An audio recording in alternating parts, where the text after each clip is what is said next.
தாத்தாவின் ஆசைப்படியே அம்மு அவரை தனது பள்ளிக்கு அழைத்துச் செல்கிறார். அங்கு அம்முவின் அன்பிற்குரிய ஆசிரியையாக காவேரி இருப்பதைக் கண்டு தாத்தா மிகுந்த அதிர்ச்சியடைகிறார்.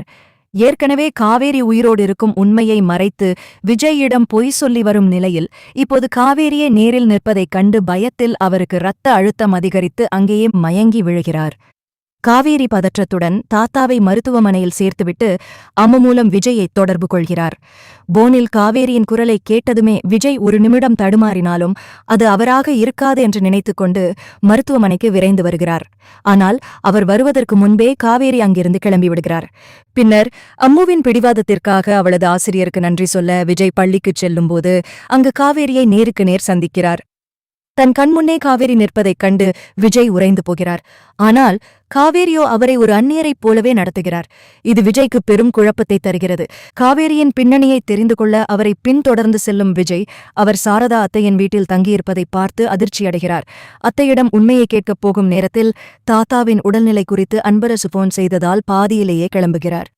மீண்டும் மருத்துவமனைக்கு வரும் விஜய் அன்பரசுவை தனியாக அழைத்து, நீங்கள் எல்லாரும் சேர்ந்து எங்கிடம் ஏதோ பெரிய உண்மையை மறைக்கிறீர்கள், நான் காவேரியை பார்த்துவிட்டேன் என்று ஆவேசமாக கேட்கிறார்.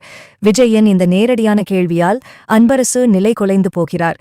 இப்போது உண்மையைச் சொல்வதா அல்லது மீண்டும் ஒரு பொய்யைச் சொல்லி சமாளிப்பதா என்று தெரியாமல் அவர் திகைத்து நிற்கிறார். அடுத்ததாக அன்பரசு உண்மையைச் சொல்வாரா அல்லது காவேரி ஏன் விஜயை அடையாளம் தெரியாதவர் போல நடத்துகிறார் என்பதற்கான பற்றி பார்ப்போம். விஜய் கேட்ட நேரடியான கேள்வியால் அன்பரசு நிலை தடுமாறிப் போகிறார். உண்மையைச் சொல்லிவிட்டால் விஜய்க்கும் காவேரிக்கும் இடையே இருக்கும் விரிசல் அதிகமாகிவிடுமோ என்ற பயம் ஒருபுறம், உண்மையை மறைத்தால் தாத்தாவின் உடல்நிலை இன்னும் மோசமாகுமோ என்ற கவலை மறுபுறம் அவரை வாட்டுகிறது. விஜய், நீ சொல்றது உண்மைதான், நாங்க உன்கிட்ட ஒரு விஷயத்த மறைச்சோம் என்று அன்பரசு தயக்கத்துடன் ஆரம்பிக்கிறார். காவேரிக்கு கடந்த கால நினைவுகள் முற்றிலும் மறைந்துவிட்டதையும் அவள் இப்போது ஒரு புதிய வாழ்க்கையை வாழ்ந்து கொண்டிருப்பதையும் அவளை தொந்தரவு செய்யக்கூடாது என்பதற்காகவே சாரதா அத்தையும் மற்றவர்களும் சேர்ந்து இந்த நாடகத்தை ஆடுவதையும் விளக்குகிறார்.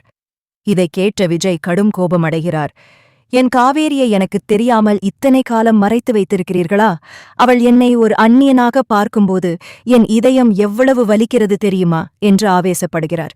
உடனடியாகச் சென்று சாரதா அத்தையிடம் நியாயம் கேட்கத் துடிக்கிறார்.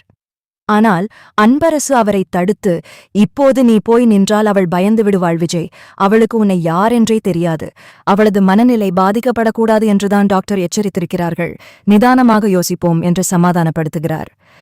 மறுபுறம் காவேரிக்கு ஏனோ அந்த தாத்தாவையும் அவர் கூட வந்த விஜயையும் பார்த்தது முதல் மனதிற்குள் ஒரு இனம் புரியாத உணர்வு ஏற்படுகிறது. விஜய் தன்னை அழைத்த விதம், அவர் கண்களில் இருந்த அந்த தவிப்பு அவளுக்கு ஏதோ ஒரு பழைய ஞாபகத்தை தூண்டுவது போல் இருக்கிறது. அவள் சாரதா அத்தையிடம், அத்தை, இன்னைக்கு ஸ்கூல்ல ஒருத்தரை பார்த்தேன், அவர் என்ன பார்த்ததும் ரொம்ப அதிர்ச்சியாகி என் பேரை கூப்பிட்டு கத்துனாரு, எனக்கு ஏன் அவரை பார்த்ததும் மனசுக்குள்ள ஒரு நடுக்கம் வருது என்று கேட்கிறாள். சாரதா அத்தை பயந்து போய் உண்மையைச் சொல்லாமல் மழுப்புகிறார். ஆனால் விஜய் காவேரியின் மனதை எப்படியாவது மாற்ற வேண்டும் என்றும் அவளுக்கு பழைய நினைவுகளை கொண்டு வர வேண்டும் என்றும் ஒரு இரகசிய முடிவை எடுக்கிறார். அடுத்ததாக விஜய் காவேரியின் பள்ளிக்கு அடிக்கடி சென்று அவளிடம் நெருங்கி பழக முயற்சிப்பாரா அல்லது சாரதா அத்தை காவேரியை அங்கிருந்து அழைத்துச் செல்ல முயல்வாரா என்பதை தொடர்ந்து பார்ப்போம். விஜய் கேட்ட நேரடியான கேள்வியால் அன்பரசு நிலைதடுமாறிப் போகிறார். உண்மையைச் சொல்லிவிட்டால் விஜய்க்கும் காவேரிக்கும் இடையே இருக்கும் விரிசல் அதிகமாகிவிடுமோ என்ற பயம் ஒருபுறம், உண்மையை மறைத்தால் தாத்தாவின் உடல்நிலை இன்னும் மோசமாகுமோ என்ற கவலை மறுபுறம் அவரை வாட்டுகிறது. விஜய், நீ சொல்றது உண்மைதான், நாங்க உன்கிட்ட ஒரு விஷயத்த மறைச்சோம் என்று அன்பரசு தயக்கத்துடன் ஆரம்பிக்கிறார். காவேரிக்கு கடந்த கால நினைவுகள் முற்றிலும் மறைந்துவிட்டதையும் அவள் இப்போது ஒரு புதிய வாழ்க்கையை வாழ்ந்து கொண்டிருப்பதையும் அவளை தொந்தரவு செய்யக்கூடாது என்பதற்காகவே சாரதா அத்தையும் மற்றவர்களும் சேர்ந்து இந்த நாடகத்தை ஆடுவதையும் விளக்குகிறார். இதை கேட்ட விஜய் கடும் கோபமடைகிறார். என் காவேரியை எனக்குத் தெரியாமல் இத்தனை காலம் மறைத்து வைத்திருக்கிறீர்களா? அவள் என்னை ஒரு அந்நியனாக பார்க்கும்போது என் இதயம் எவ்வளவு வலிக்கிறது தெரியுமா என்று ஆவேசப்படுகிறார். உடனடியாகச் சென்று சாரதா அத்தையிடம் நியாயம் கேட்கத் துடிக்கிறார். ஆனால் அன்பரசு அவரை தடுத்து, இப்போது நீ போய் நின்றால் அவள் பயந்து விடுவாள் விஜய், அவளுக்கு உன்னை யாரென்றே தெரியாது, அவளது மனநிலை பாதிக்கப்படக்கூடாது என்றுதான் டாக்டர் எச்சரித்திருக்கிறார்கள், நிதானமாக யோசிப்போம் என்று சமாதானப்படுத்துகிறார். மறுபுறம் காவேரிக்கு ஏனோ அந்த தாத்தாவையும் அவர் கூட வந்த விஜயையும் பார்த்தது முதல் மனதிற்குள் ஒரு இனம் புரியாத உணர்வு ஏற்படுகிறது. விஜய் தன்னை அழைத்த விதம், அவர் கண்களில் இருந்த அந்த தவிப்பு அவளுக்கு ஏதோ ஒரு பழைய ஞாபகத்தை தூண்டுவது போல் இருக்கிறது. அவள் சாரதா அத்தையிடம், "அத்தை, இன்னைக்கு ஸ்கூல்ல ஒருத்தரை பார்த்தேன். அவர் என்ன பார்த்ததும் ரொம்ப அதிர்ச்சியாகி என் பேரை கூப்பிட்டு கத்துனாரு. எனக்கு ஏன் அவரை பார்த்ததும் மனசுக்குள்ள ஒரு நடுக்கம் வருது" என்று கேட்கிறாள். சாரதா அத்தை பயந்து போய் உண்மையைச் சொல்லாமல் மழுப்புகிறார். ஆனால் விஜய் காவேரியின் மனதை எப்படியாவது மாற்ற வேண்டும் என்றும் அவளுக்கு பழைய நினைவுகளை கொண்டு வர வேண்டும் என்றும் ஒரு ரகசிய முடிவை எடுக்கிறார். அடுத்ததாக விஜய் காவேரியின் பள்ளிக்கு அடிக்கடி சென்று அவளிடம் நெருங்கி பழக முயற்சிப்பாரா, அல்லது சாரதா அத்தை காவேரியை அங்கிருந்து அழைத்துச் செல்ல முயல்வாரா என்பதை தொடர்ந்து பார்ப்போம். விஜய் தன் அத்தையிடம் நேராகச் சென்று சண்டையிட நினைத்தாலும் அன்பரசுவின் வார்த்தைகள் அவரை யோசிக்க வைக்கின்றன. "காவேரிக்கு உன் ஞாபகமில்லை விஜய், அவளை இப்போது கட்டாயப்படுத்தினால் அவள் பயந்து ஓடிவிடுவாள்" என்று அன்பரசு சொன்னது அவர் மனதை உருக்குகிறது.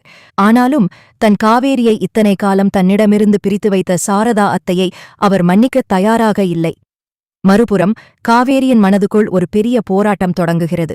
விஜயின் அந்த பார்வையும் அவர் காவேரி என்று அழைத்த அந்த உருக்கமான குரலும் அவள் காதுகளில் கேட்டுக்கொண்டே இருக்கிறது. அன்றைக்கு இரவு சாரதா அத்தையிடம், "அத்தை, இன்னைக்கு அந்த பாப்பாவோட அப்பா என்ன பார்த்தப்போ ஏதோ ரொம்ப நாள் பழகினவங்க மாதிரி பேசினாரு. எனக்கு பழைய ஞாபகம் ஏதாவது வருமானு பயமா இருக்கு அத்தை" என்று கலக்கத்துடன் கேட்கிறாள். சாரதா அத்தை அவளை சமாதானப்படுத்தி தூங்க வைத்தாலும் விஜய்க்கு உண்மை தெரிந்துவிட்டதே என்ற பயத்தில் நடுங்குகிறார். மறுநாள் காலையில் விஜய் ஒரு அதிரடி முடிவை எடுக்கிறார். அவர் நேரடியாக காவேரி வேலை செய்யும் பள்ளிக்குச் செல்கிறார். ஆனால் ஒரு கணவனாக அல்லாமல் அம்மியுவின் தந்தையாகச் செல்கிறார். காவேரி அவரை பார்த்ததும் தயக்கத்துடன், "சார், நீங்க இங்க எதுக்கு வந்தீங்க? தாத்தாவுக்கு இப்போ எப்படி இருக்கு?" என்று கேட்கிறாள்.